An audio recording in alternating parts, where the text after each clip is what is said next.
Confidence, आपकी निर्णय क्षमता देखना चाहते हैं कि आप किस प्रकार से लड़वा है। आरक्षक की ट्रेनिंग कितने दिन कर ली थी आपने? आरक्षक की मैंने 2 महीने, मैं यूपीएससी में फेल हुआ। आदमी पहले किस्मत देखने लगता है, इसलिए वो कई बार छोड़ देता है। नमस्कार, मैं विवेक सिंह और आप देख रहे हैं मेरी खास सीरीज जीरो से हीरो। दोस्तों, आज हम आए हैं भोपाल में और जहाँ पे एक युवा जीरो से हीरो की कहानी की शुरुआत होती है। मैं आपको बता दूं कि इन्होंने कैसे तैयारी करी, कैसे आगे बढ़े और इनका संघर्ष कैसा रहा। सर्वप्रथम तो मैं इनसे कहूँगा कि अपना परिचय बताइए। नमस्कार साथियों, मेरा नाम कपिल कुमार बघेल है और मैं मूलतः रायसेन जिले का निवासी हूँ। तो सर्वप्रथम तो कपिल जी, आपको बहुत बहुत बधाई हो। थैंक यू, धन्यवाद। अब आज से आप थानेदार कहलाएंगे जी। तो आप बताइए, आपने कैसे तैयारी करी जी कैसे आप इस मुकाम तक पहुँचे जी। और आपको अब कैसा लग रहा है सब इंस्पेक्टर बन के? सबसे पहले तो बहुत हर्ष का विषय है और बहुत सालों की मेहनत के बाद मैं इस मुकाम पे आ गया हूँ। और इससे पहले भी मैंने आरक्षक की भर्ती परीक्षा पास करी थी। और मेरी यदि पढ़ाई की शुरुआत करी जाए तो 2018 में मेरा ग्रेजुएशन कंप्लीट हो गया था। उसके बाद से मैं सिविल सर्विसेज की तैयारी में आगे बढ़ा और एक टाइम तक मैंने सिविल सर्विसेज दिया और वहाँ पे आंशिक रूप से मुझे सफलता मिली, लेकिन पूर्णतः सफलता नहीं मिल पाई, जिस कारण फिर मैंने वनडे एग्ज़ाम्स, सीजीएल और इसका तो मैं 2017 से इंतज़ार कर रहा था। उप निरीक्षक जो कि सब इंस्पेक्टर है और अब आम बोलचाल में थानेदार भी कहा जाता है, तो उसकी तैयारी में ये समझ लीजिए जब नोटिफिकेशन आया उस टाइम पे ही आरक्षक का भी नोटिफिकेशन था। तो मैंने तैयारी दोनों की साथ शुरू करी और एक तरीके से जब इसका फ़िज़िकल चल रहा था आरक्षक का, तब इसका मेंस था, तो इसका फ़िज़िकल करके आता था और उसके बाद फिर मैं मेंस के लिए लाइब्रेरी में बैठ जाता था, है ना। नींद आती थी कई बार, लेकिन मैं बैठा रहता था कि कुछ तो पढ़ूंगा, 4 घंटे बैठूंगा तो 1 घंटे तो पढ़ ही लूँगा। इस प्रकार से मैंने अपनी पढ़ाई जारी करी और आज फाइनली आपके सामने प्रस्तुत हुआ। और मैं आपको बता दूं कि फिजिकल में पहले नंबर नहीं था, अब नंबर की कहानी चालू हो गई पिछले वर्ष से। हाँ। तो कांस्टेबल में भी प्रेशर था अच्छे नंबर लाने का। जी बिल्कुल। तो कांस्टेबल का आपने पेपर निकाला, फिजिकल आपका कैसा रहा था कांस्टेबल का?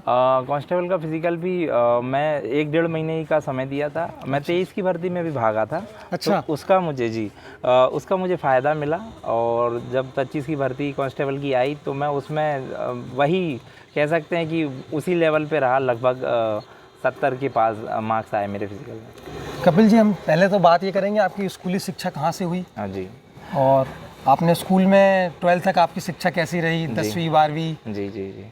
यदि मैं आपको शुरू से बताऊं तो मेरी स्कूल 5वीं क्लास तक की जब बोर्ड हुआ करती थी 5वीं क्लास, मैं 5वीं क्लास तक अपने गांव, जो रायसेन जिले में मेरा गांव है देवलखेड़ा, अच्छा, सांची ब्लॉक में आता है, अच्छा, वहाँ पे हुई 5वीं। उसके बाद हम लोग रायसेन आ गए। रायसेन में मेरी 10वीं तक की परीक्षा स्कूली शिक्षा हुई। 10वीं क्लास मैंने रायसेन से पास की और फिर 12वीं मैंने यहीं भोपाल में मिसरौद में स्कूल है, वहाँ पे केएम कॉन्वेंट, अच्छा, वहाँ से 12वीं परीक्षा पास की। उसके बाद मेरा रुझान इंजीनियरिंग में था और सिविल सर्विसेज की तरफ जाने का भी था। हमेशा से गवर्नमेंट जॉब में आना चाहता था, तो इंजीनियरिंग करी मैंने। सिविल से इंजीनियरिंग किया भोपाल से ही। अच्छा। और टीआईटी कॉलेज है यहाँ पर आनंद नगर के पास, वहाँ से मैंने टीआईटी। उसके बाद से मैं सिविल सर्विसेज में जुड़ा और फिर सफ़र चलता रहा, मेहनत तो एकदम टेक्निकल से सिविल सर्विस में आने का सफ़र कैसा रहा? ये मान लीजिए कि मेरा शुरू से रुझान यही था। अच्छा। लेकिन पृष्ठभूमि और माता पिता के मार्गदर्शन से मैं इधर,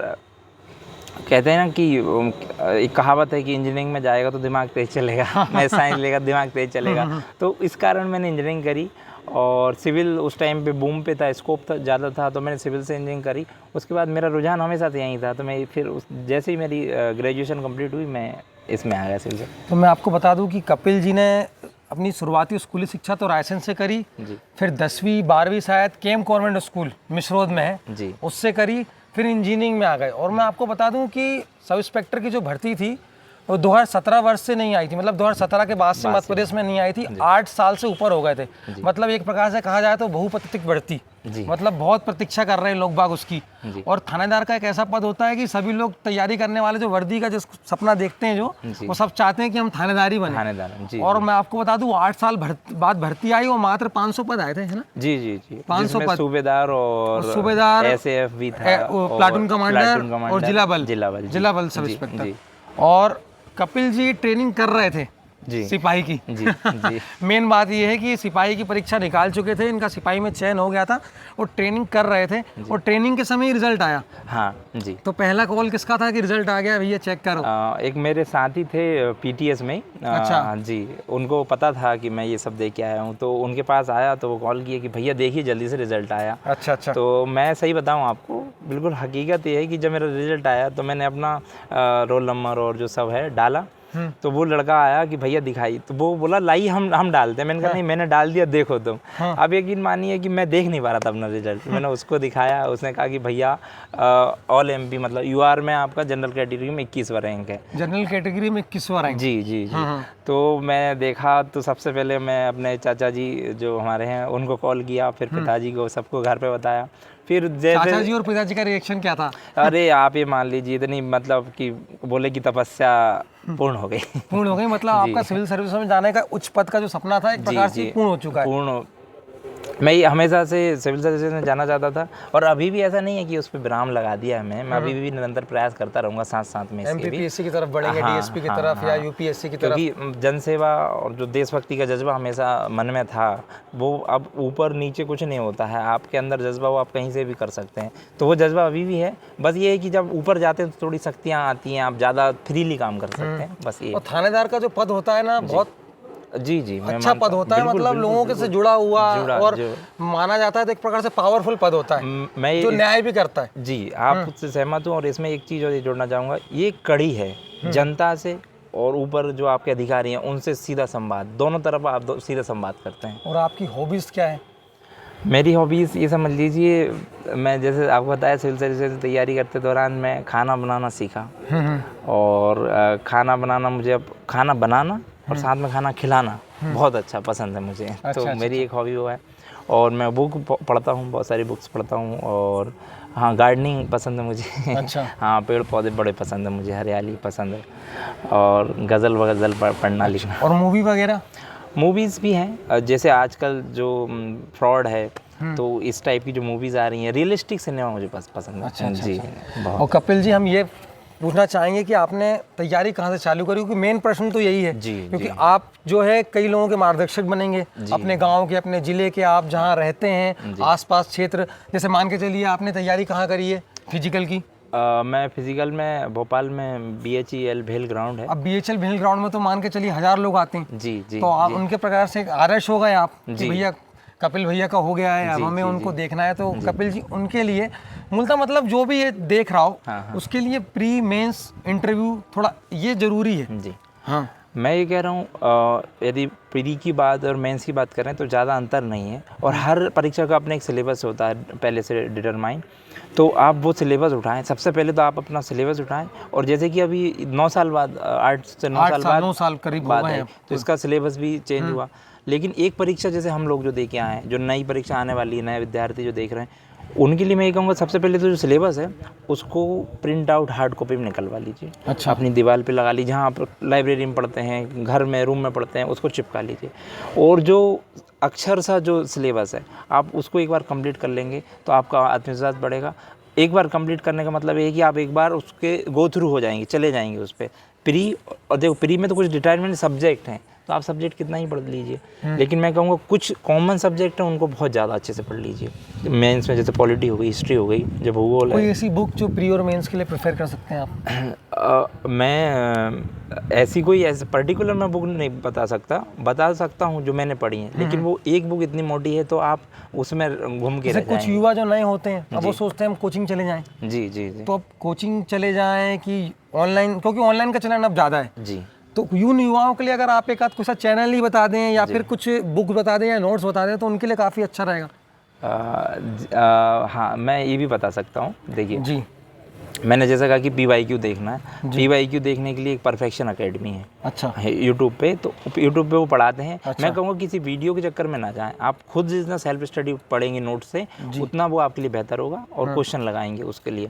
और एक और चीज़, जैसे कुछ चैनल है, जैसे एक चैनल है परफेक्शन अकेडमी बताया, उनके टेलीग्राम पे जाइए, PYQ मिल जाएंगे आपको, है ना, इधर उधर भागने का जरूरत नहीं पड़ेगा, चाहे वो वनडे व्यापम जो भी एग्ज़ाम करा रहे हैं।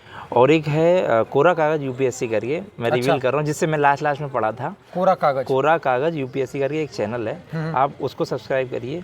और सब्सक्राइब मतलब यूट्यूब पे देखिए, उनकी फ्री वीडियो जो पढ़ी हैं आप उनको देख लीजिए। फिर उनका एक गाइडेड मेंटरशिप प्रोग्राम चल रहा है, वो देखिए। आप यदि उनको फॉलो कर ले गए, उनने जो बता रहे हैं वो कर ले गए, तो बहुत आपकी हेल्प होगी। और आखिर में मैं ये कहना चाहता हूँ कि बच्चे को खुद पढ़ना पड़ता है, खुद। फिर भी कितने घंटे? जैसे मान लीजिए जो लोग अभी सेल्फ स्टडी या घर पे रह रहे हैं या कहीं हॉस्टल में रह रहे हैं, उनके लिए यदि वो 6 घंटे 4 से 6 घंटे देंगे ना, तो बहुत सफिशिएंट है। और जो लोग कहीं PTS में है, जैसे मैं था, और जो कहीं जॉब में है, तो वो यदि 3 घंटे भी निकाल पा रहे हैं अपने, क्योंकि उनका दिमाग तो चल ही रहा है, वो 3 घंटे भी निकाल ले रहे हैं, तो वो बहुत सफिशिएंट तो क्या आप 2023 वाली भर्ती में बाहर हो गए थे क्या? मेरिट आउट हो मैं मेरिट आउट था जी। अच्छा। जी मैं उस टाइम पे मेरा फिजिकल थोड़ा सा गड़बड़ था, तो एक प्रकार से असफलता में मिली आपको एक बार नहीं, ये तो एक एग्ज़ाम की मैं कई एग्ज़ाम में बाहर हुआ। अच्छा। मैं आपको गिनवा नहीं सकता इतने। तो यही रैपिड मतलब यही मेन क्वेश्चन रहा कि निराश नहीं होना।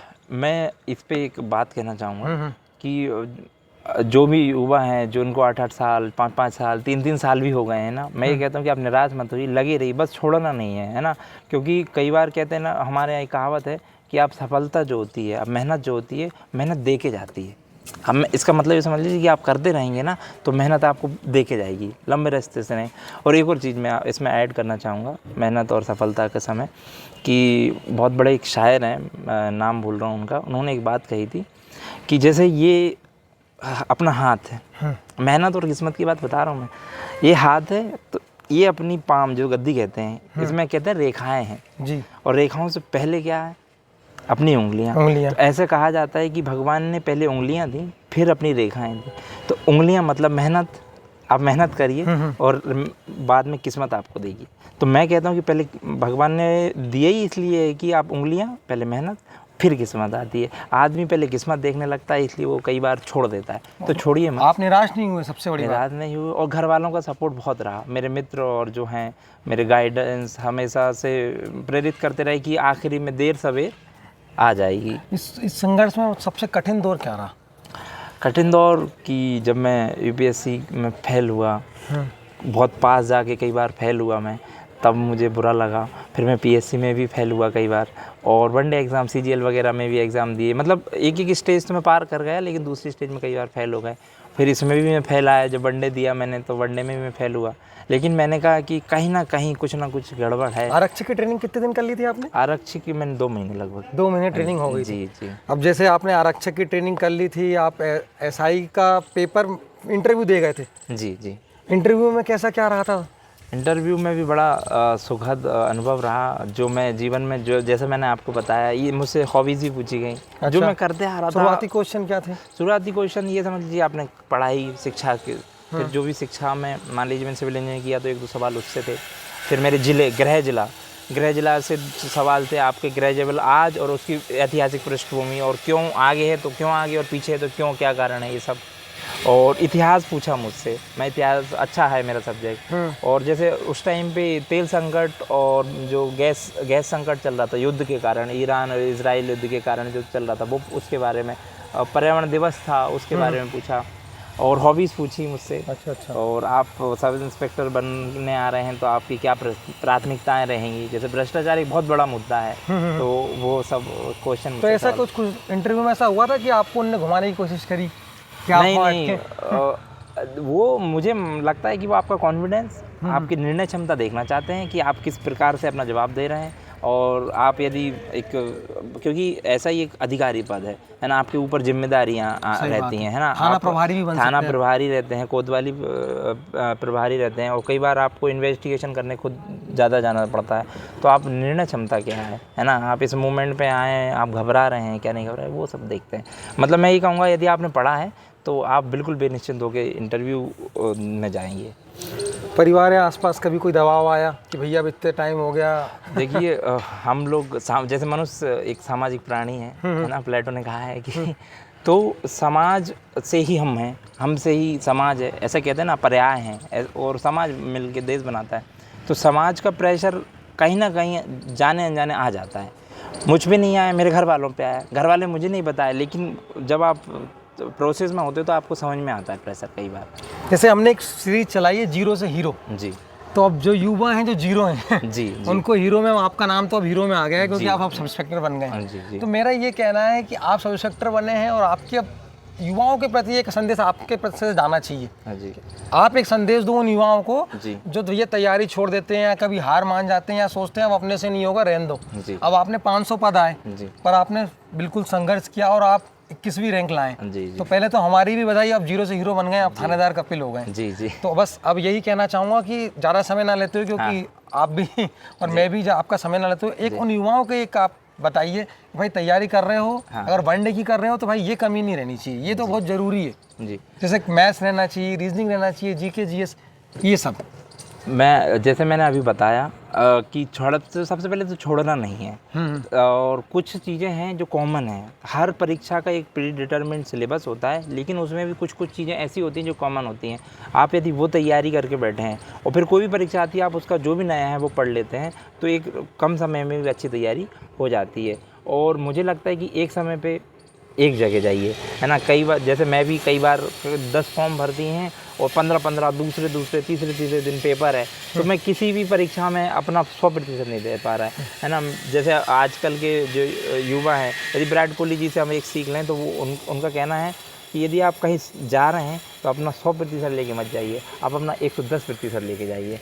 मैं आपको बता दूं कि कपिल जी ने आरक्षक की परीक्षा निकाल ली थी, आरक्षक की ट्रेनिंग करने भी चले गए, 2 महीने ट्रेनिंग के भी हो गए थे। उसके बाद उप निरीक्षक का रिजल्ट आया, तो अब आरक्षक का रिजाइन दे दिया आपने? जी, प्रोसेस में है, अभी नहीं। अच्छा। अभी इधर ज्वाइनिंग लेटर अभी आ जाएगा जैसे ही। अच्छा। तो वहाँ से रिजाइन हो जाएगा। जी। तो कपिल जी का सफ़र था जीरो से हीरो तक का। जी। तो जैसे कि आपने हमारी सीरीज में देखा, जीरो से हीरो की से हमें कपिल जी मिले, जो कपिल थानेदार साहब बोलेंगे अब थानेदार साहब मिल गए थे। तो थानेदार साहब फिजिकल में भी आपने अच्छा किला गाड़ा है, 65 नंबर लाए, कम नहीं होता। नहीं, बिल्कुल ये मेरे पुरानी मेहनत का नतीजा है। हाँ जी, मैं पहले 65 नंबर लाए, क्योंकि मैंने इस बार देखा था एसआई में कोई 30 ला रहा था, कोई 35 ला रहा था, कोई क्वालिफाई ही नहीं कर पा रहा था। तो इसका भी बेनिफिट मिला आपको? आपके मिला, मैं मानता हूँ इसमें मेरा पुराने जो एग्ज़ाम में रनिंग किया था उसका मुझे बहुत फ़ायदा मिला। और कहीं ना कहीं वो सब चीज़ें कहते हैं ना कि आप को जब पास धक्का देता है तो इतना आगे पहुँचा देता है कि वर्तमान आपका अच्छा हो जाता है। तो कपिल बघेल जी, आपने सर्वप्रथम तो वीकी न्यूज़ भोपाल का इंटरव्यू दिया, उसके लिए बहुत बहुत धन्यवाद। जी, आपका धन्यवाद। और मैं एक बार यही चाहूँगा कि जब आपको वर्दी लग जाए तो एक इंटरव्यू और लूँ मैं आपका 2 स्टार के साथ। बिल्कुल। और कोशिश हुई तो मैं आपकी पीटीएस में जो आपकी ट्रेनिंग हो जाएगी तो उसमें भी आऊँगा वहाँ इंटरव्यू लेने। जी। तो आपका बहुत बहुत धन्यवाद। तो जैसा देखा कि आपने जीरो से हीरो की सीरीज में कपिल बघेल जी थानेदार साहब आए थे, तो ऐसे ही आप हमारे चैनल के साथ बने रहिए। और कपिल जी जब ट्रेनिंग पे जाएंगे उससे पहले भी मैं आपको एक बार, अगर आप कुछ क्वेश्चन हो तो आप मुझे भेज दीजिएगा, मैं आपको उनसे पूछ के बताने की कोशिश करूँगा। तो ऐसे ही आप हमारी सीरीज़ के साथ जुड़े रहिए और मैं नए लोगों से आपको मिलवाता रहूँगा। तो कपिल जी से मिलवाया, कपिल जी ने अपना समय दिया। कपिल जी आपका बहुत बहुत धन्यवाद कि आपने महत्वपूर्ण समय निकाल के मुझे अपना इंटरव्यू दिया। और कपिल जी की मैंने आपको बता दी कि मूलतः शिक्षा रायसेन की रही, रायसेन से वो भोपाल आए, 10वीं 12वीं उन्होंने केएम कॉन्वेंट स्कूल मिसरोद से करी। उसके बाद वो इंजीनियरिंग करी और इंजीनियरिंग करने के बाद वो शुरू से ही सिविल सर्विस में जाने का सपना उन्हें सजा रखा था और आज वो एक मुकाम पे आ गए हैं, सब इंस्पेक्टर बन गए। तो बहुत बहुत धन्यवाद कपिल जी इंटरव्यू देने के लिए।